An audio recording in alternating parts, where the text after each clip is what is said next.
Então, eu queria agradecer, em primeiro lugar, boa tarde a todos e a todas. Eu queria agradecer a... Está ouvindo bem? O som está bom? Tá ótimo. Estamos Tá te ouvindo ótimo. sim, Maria. Eu queria agradecer o convite à organização do 9º Seminário da Rede Brasileira de Monitoramento e Avaliação, e eu vou conversar com vocês um pouco sobre o uso de grandes bases de dados administrativos para pesquisa e avaliação de saúde, a nossa experiência no SIDAX. Eu vou passar muito rapidamente, porque o tempo realmente é curto e tem muita coisa para dizer e muitas questões para serem colocadas, mas eu vou passar muito rapidamente sobre as reflexões que, nesse momento, para o desenvolvimento da pesquisa em ciências da saúde, o Big Data em saúde, os desafios para o uso desse grande volume de dados, como foi criada essa plataforma de dados integrados do SIDAX, as cortes que nós construímos no SIDAX, os estudos alguns estudos somente, não dá para trazer todos, que foram utilizados com essas coortes, a plataforma de dados da Covid-19, que nós estamos trabalhando, o único estudo que nós realizamos com esses dados, e o Índice Brasileiro de Privação, que também está sendo construído para o monitoramento das ODS. Então, como primeiro ponto sobre as reflexões para o desenvolvimento da pesquisa em ciência da saúde, que é a pesquisa na sociedade humana, são as várias relações, né, de fatores, de determinantes sociais que estão relacionados às doenças e aos problemas de saúde. Né? Os problemas de saúde eles são multifatoriais, também multissistêmicos, e esses fatores estão interrelacionados para explicar como esses fatores eles determinam um determinado problema de saúde. É preciso realmente compreender bastante os seus caminhos causais, seus mecanismos, para que a gente possa compreender as relações entre eles. Então, isso a gente, além dessa rede complexa de determinantes, a gente também vive num contexto muito complexo, né, para a implementação de ações de saúde. Existem várias doenças que vêm acontecendo, essa doença emergente agora da Covid-19, a reemergência de outras doenças, a gente tem uma reemergência da sífilis, da dengue, né, da tuberculose, da hanseníase, a ocorrência de doenças crônicas, né, que cada vez mais nosso estilo de vida e o envelhecimento da população vem trazendo maior aumento de doenças cardiovasculares, de diabetes, né, as mudanças climáticas que vêm determinando uma série de problemas na sociedade, inclusive com desastres importantes, e a avaliação, os desafios que são colocados mediante a implementação dessas ações e a avaliação desses efeitos dessas intervenções e das políticas e programas. Né? Um padrão ouro que é muito utilizado para realizar pesquisa na ciência da saúde são os ensaios comunitários randomizados, que são desenhos bastante custosos, bastante demorados, e que têm perdas de acompanhamento também importantes devido a seu custo e ao grande tempo que precisa para que se tenha resultados importantes e necessários para explicar essas doenças, né? Por outro lado, nós estamos na quarta era da Revolução Industrial, né, onde existe um grande crescimento da produção de uso de dados, né, isso dentro e fora do ambiente científico, por conta desse aumento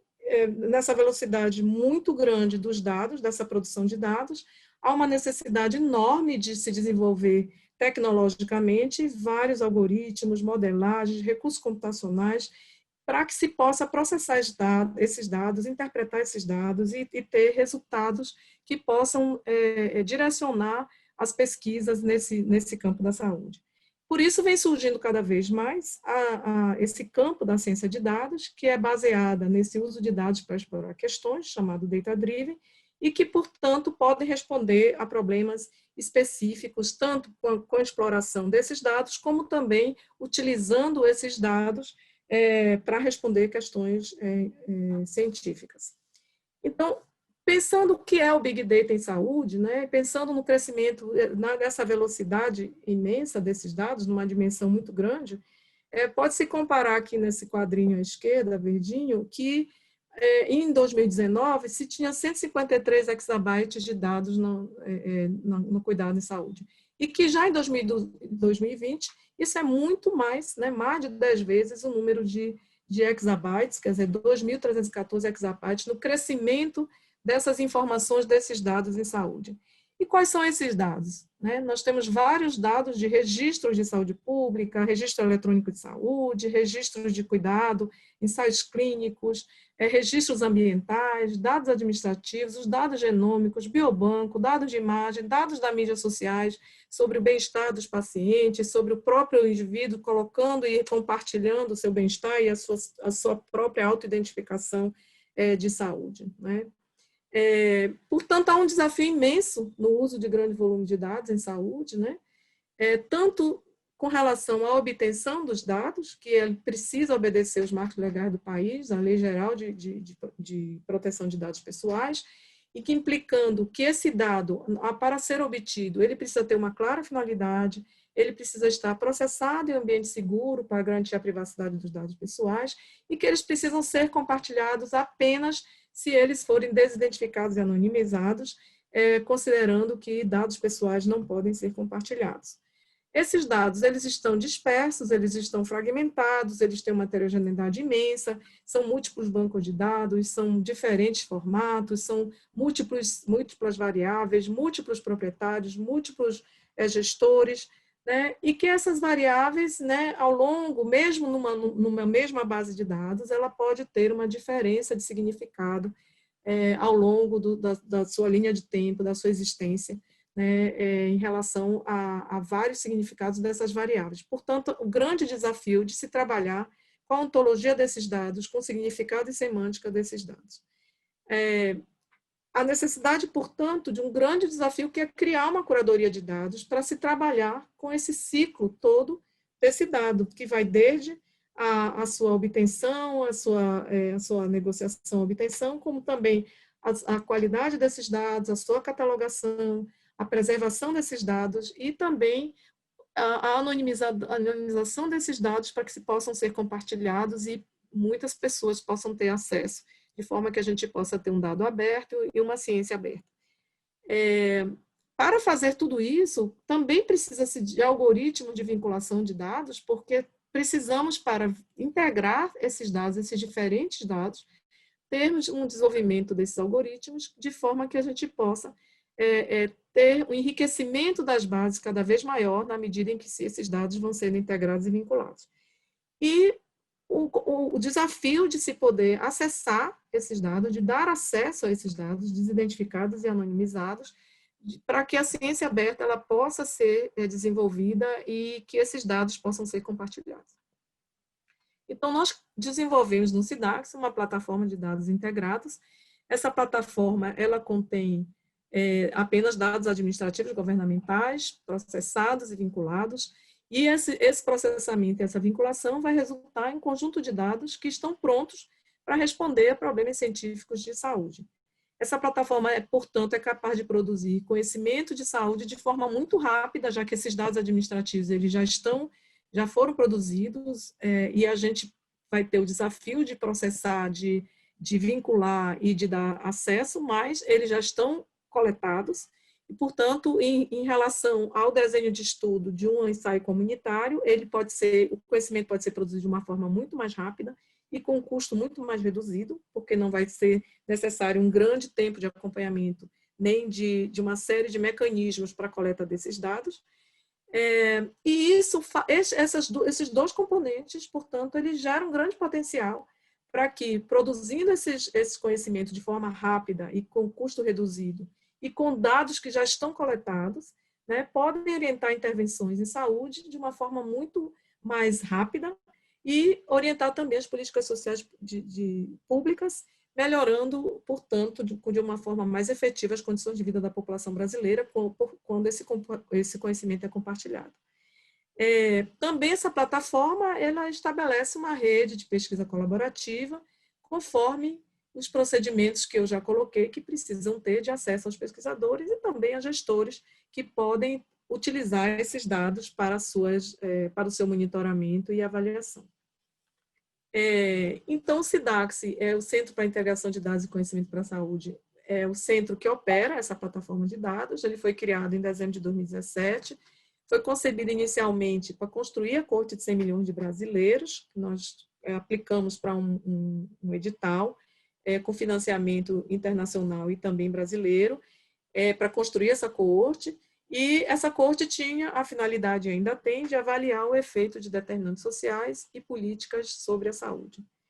O SIDAX tem um ambiente extremamente rigoroso de segurança e privacidade, com recursos computacionais de alto desempenho. Nós temos computadores de alto desempenho guardados, alocados no Senai Cimatec, ao lado do supercomputador IEMOJA, que já não é mais tão supercomputador assim, que é o segundo computador mais veloz da América Latina. E ao lado desse computador nós temos o nosso computador de alto desempenho, que é o Homolu, que vincula todos os dados identificados à nossa sala segura no ambiente do SIDAX, no Parque Tecnológico em Salvador. Também o Centro de Dados está de acordo com todo o marco legal, que é a Lei de Proteção de Dados Pessoais, aprovada em 2018, que nessa lei existe um artigo 13º que possibilita que estudos de saúde pública sejam realizados por órgãos de pesquisa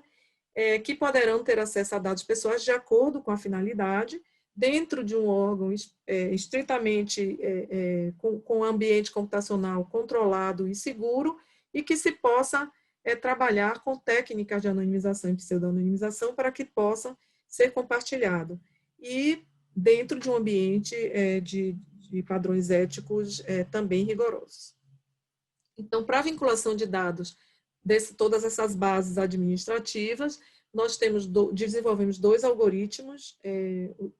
dentro do SIDAX, que é o SIDAX-RL e o Atmo. E o SIDAX-RL, ele é o que mais nós utilizamos na medida em que ele tem mais eficiência computacional e usa um mecanismo de indexação para melhorar a busca dos registros de uma base e outra, através de identificadores comuns, que são o nome da mãe, sexo, data de nascimento e município de residência, e esse resultado dessa vinculação tem sido de alta acurácia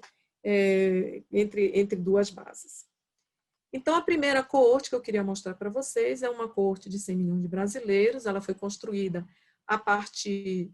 do cadastro único para o governo federal, para programas do governo federal. É uma população, a princípio, nós temos essa coorte para 2001 e 2015, com todos os indivíduos de família de baixa renda potencialmente elegíveis para programas de proteção social, então em torno de 114 milhões, e a gente está atualizando essa coorte para 2018. Todos os programas sociais, Bolsa Família, Minha Casa Minha Vida, Cisternas, e até mesmo as condicionalidades, nós podemos vincular a essa coorte através de um único identificador exato, que é o número de identificação social existente nessas bases e existente na nossa coorte, no baseline da coorte. Portanto, nós podemos ter todos os programas adicionados, vinculados com os indivíduos, né, de quem recebe e quem não recebe o benefício. As bases de dados de saúde, que são as bases de nascimento, o SINASC, que é a base de hospitalização, o CH, as bases nutricionais, que são o CISVAN, a base de notificação de doenças compulsórias, o SINAM, e a mortalidade, que é o SIM, são vinculados a essa população através do SIDAX-RL, como nós comentamos, e seus identificadores comuns, que é o nome da mãe, data de nascimento, município de residência e sexo. Dessa coorte são extraídos os datasets, que são anonimizados, né, e disponibilizados para os pesquisadores para responder a questões que estejam relacionadas aos determinantes sociais e também ao impacto de programas sociais de saúde. Hoje nós temos mais de 30 projetos que utilizam essa coorte de 100 milhões de brasileiros, analisando o impacto do programa Bolsa Família e também os determinantes nas doenças de notificação compulsória, como a sífilis, a tuberculose, a hanseníase, também a mortalidade infantil, a suicídio e homicídio, já falei de sífilis, né? Mortalidade materna, crescimento e desenvolvimento de crianças, né? Baixo peso ao nascer e outras análises. Outra coorte que nós estamos trabalhando e que já temos construída é a coorte de nascimento, onde essa coorte ela nasce a partir da vinculação do baseline da corte de 100 milhões com o sistema de nascimentos, o SINASC, e a partir dessa vinculação nós obtivemos mais de 24 milhões de nascidos vivos, que da mesma forma, adicionando todos os programas sociais através do número de identificação social e também os outros sistemas de informação, os outros dados advindos do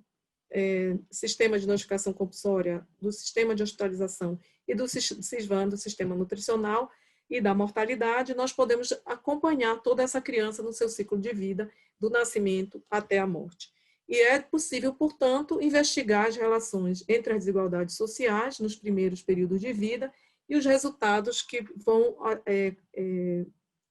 na saúde dos bebês, das crianças, adolescentes e das mães. Então, quais são as potencialidades no uso dessas coortes? Além de desenvolver os novos métodos de análise, considerando toda essa complexidade de dados, dos desfechos, inferência causal, análise longitudinais, viés de seleção de indivíduos e também vieses de linkage, é possível fazermos com que os métodos de análise para análise longitudinais e também de grande volume de dados, eles se desenvolvam. Por outro lado, essa estrutura longitudinal é possível estudar associações de exposições e desfechos no tempo, incluindo desfechos de longo prazo, por exemplo, intervenções e exposições que também demoram de ter seu efeito e que, portanto, a gente pode acompanhar essa coorte por muito tempo, identificando exatamente com mais precisão tanto o efeito de uma exposição como a espera da ocorrência desse desfecho. Por outro lado, estudar também a associação da exposição no tempo, ou seja, existem várias exposições que vão, ao longo do tempo, mudando. Por exemplo, escolaridade. A escolaridade é possível, no início do indivíduo, quando entrou no baseline da coorte, ter um tipo de escolaridade, mas é possível ter uma série de programas sociais, inclusive o Bolsa Família, que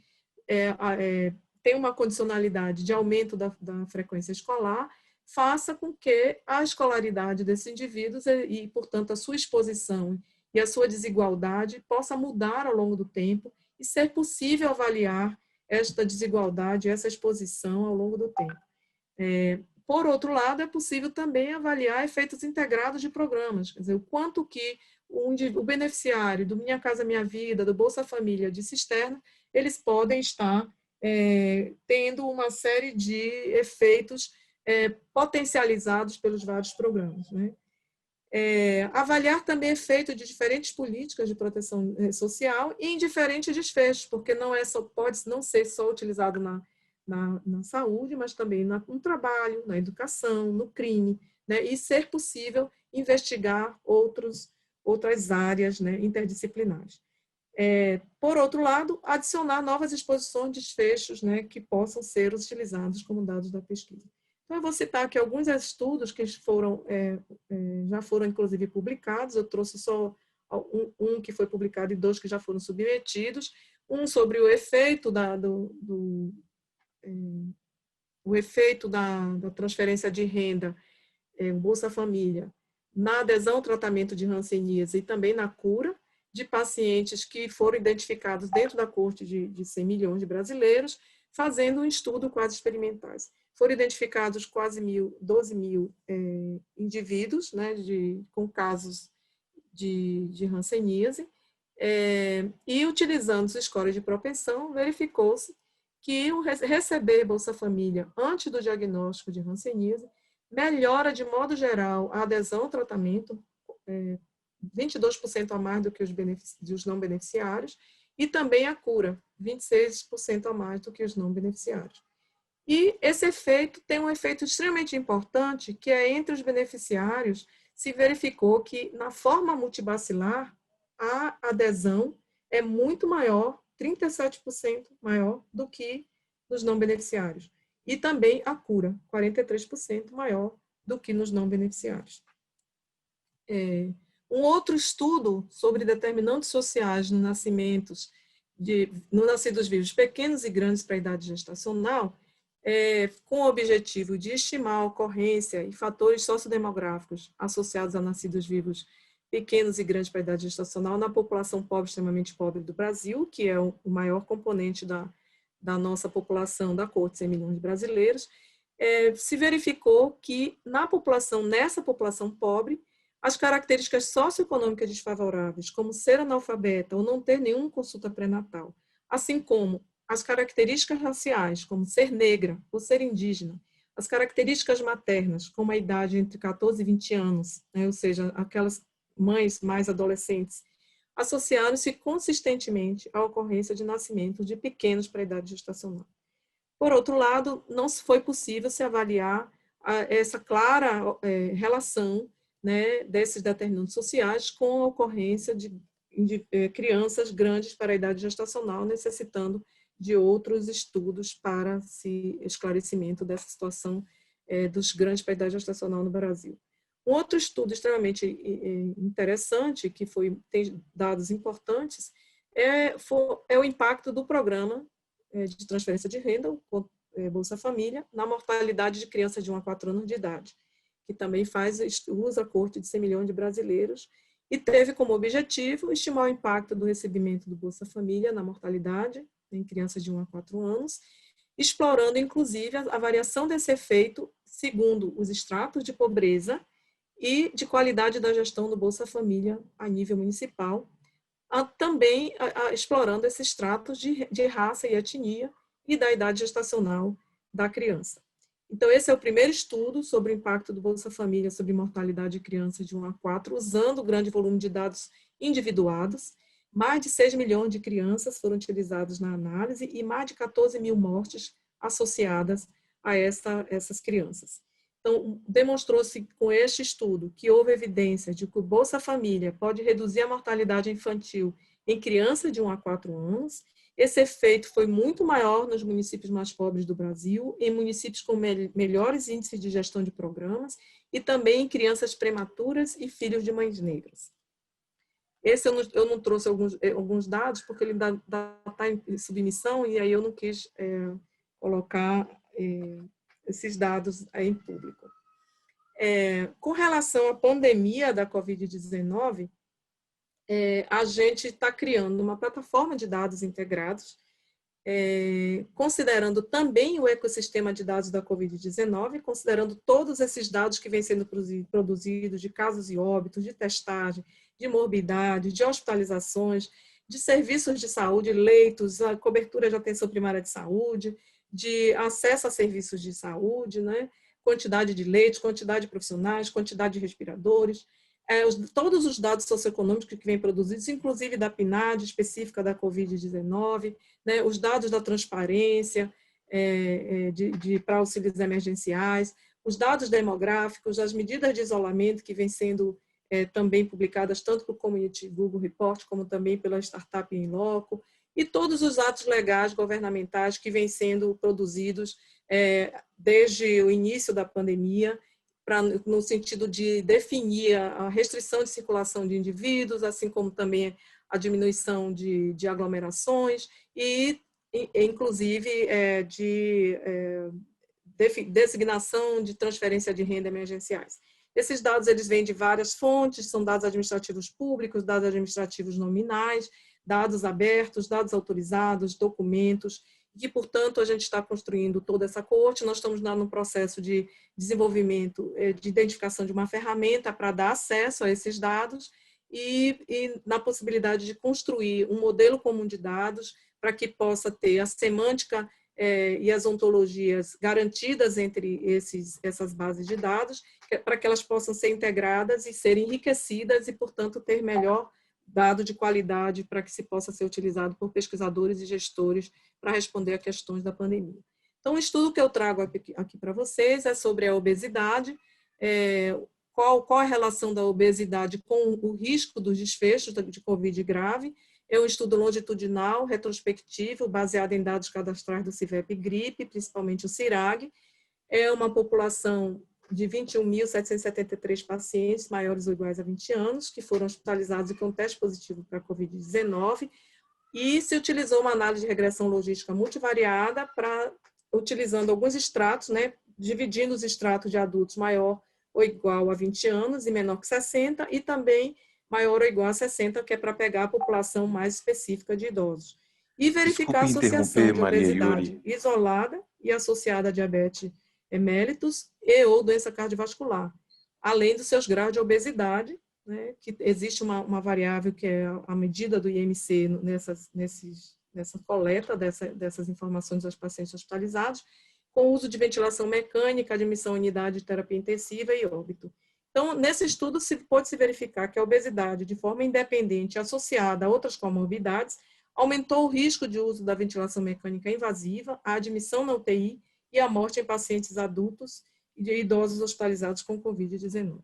Maria Yuri, desculpe de interromper, só porque a gente já estourou o tempo, pediria gentilmente, é claro, pedindo desculpas pelo incômodo, para você tentar resumir o mais rápido possível, devido Já aos vou próximos terminar, só palestrantes. estou no último slide. Obrigado. No último slide, tá? O outro estudo foi o Índice Brasileiro de Privação, que utiliza, né, mede a privação material da população brasileira no menor espaço geográfico possível, setor censitário, e ele mede a desvantagem, falta ou carência e condição material, considerando a renda, a alfabetização e características de moradia. Esse índice foi pensado em construir no Brasil, mediante não ter nenhum índice que